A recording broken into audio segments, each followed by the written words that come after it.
শিলিগুড়ির বিধায়ক শঙ্কর ঘোষকে আইনি নোটিশ পাঠানোর হুঁশিয়ারি দিলেন মেয়র গৌতম দেব। গতকাল শিলিগুড়িতে উন্নয়নের কাজে রাজ্য সরকারের লাগাতার বাধার অভিযোগ তুলে অনশনে বসেন বিধায়ক। সেই অনশন মঞ্চ থেকেই মেয়র গৌতম দেবকে উদ্দেশ্য করে একগুচ্ছ অভিযোগ আনেন তিনি।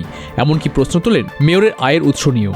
এর প্রেক্ষিতে আজ মঙ্গলবার নেতাজি সুভাষচন্দ্র বোসের জন্মজয়ন্তীর অনুষ্ঠানের পর সংবাদ মাধ্যমের মুখোমুখি হন মেয়র। তিনি শঙ্কর ঘোষকে কটাক্ষ করে বলেন, যিনি বিধায়ক হয়েও নিজের ওয়ার্ডে পুরসভার নির্বাচনে তৃতীয় স্থানে থাকেন, তার বিরুদ্ধে যা বলার তা জনগণের কাছেই বলবো। তবে একই সঙ্গে মেয়র স্পষ্ট ইঙ্গিত দেন যে তার বিরুদ্ধে করা অপ্রাসঙ্গিক ও ব্যক্তিগত আক্রমণের জেরে তিনি আইনের দ্বারস্থ হতে চলেছেন। তিনি নিজে অথবা তার আইনজীবীর মাধ্যমে বিধায়ককে আইনি নোটিশ পাঠাবেন বলে জানিয়েছেন। মানুষের জন্য আজীবন কাজ করেছি, মানুষের কাছে যা জবাব দেওয়ার দেবো, বাকি জবাব করতে হবে। আমি পার্সোনালি কোনো কিছু বলবো না, একটা শব্দ আমি বলতে চাই না। আমাদের ছাত্র যুবরা যা বলা বলবে আমি বলতে চাই। আপনি আইনি নোটিশ পাঠাচ্ছেন? তাহলে আমি আইনি নোটিশ আমি পাঠাবো বা আমার হয়ে কেউ পাঠাবো।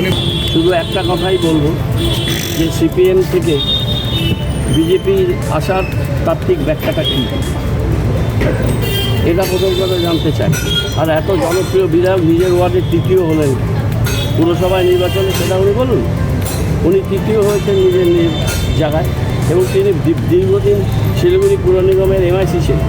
আজকে অশোকবাবু ব্যর্থতার জন্য যদি 22 সালের নির্বাচন শোচনীয়ভাবে পরাস্ত হয়, শঙ্কর এমআইসি তিনি পরাস্ত হন, তাহলে সেই পুরসভা ব্যর্থতা একটা গুরুত্বপূর্ণ এমআইসি শঙ্কর, তাহলে তো তার দায়িত্ব থাকে।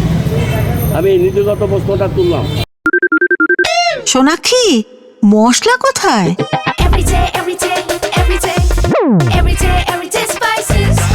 এভরিডে মশলা, দেশের স্বাদ। উল্লেখ্য, গতকাল অনশন মঞ্চ থেকে শঙ্কর ঘোষ অভিযোগ করেছিলেন পুর বোর্ডে ক্ষমতায় আসার পর শাসক দলের জনপ্রতিনিধিরা আঙুল ফুলে কলাগাছ হয়েছেন।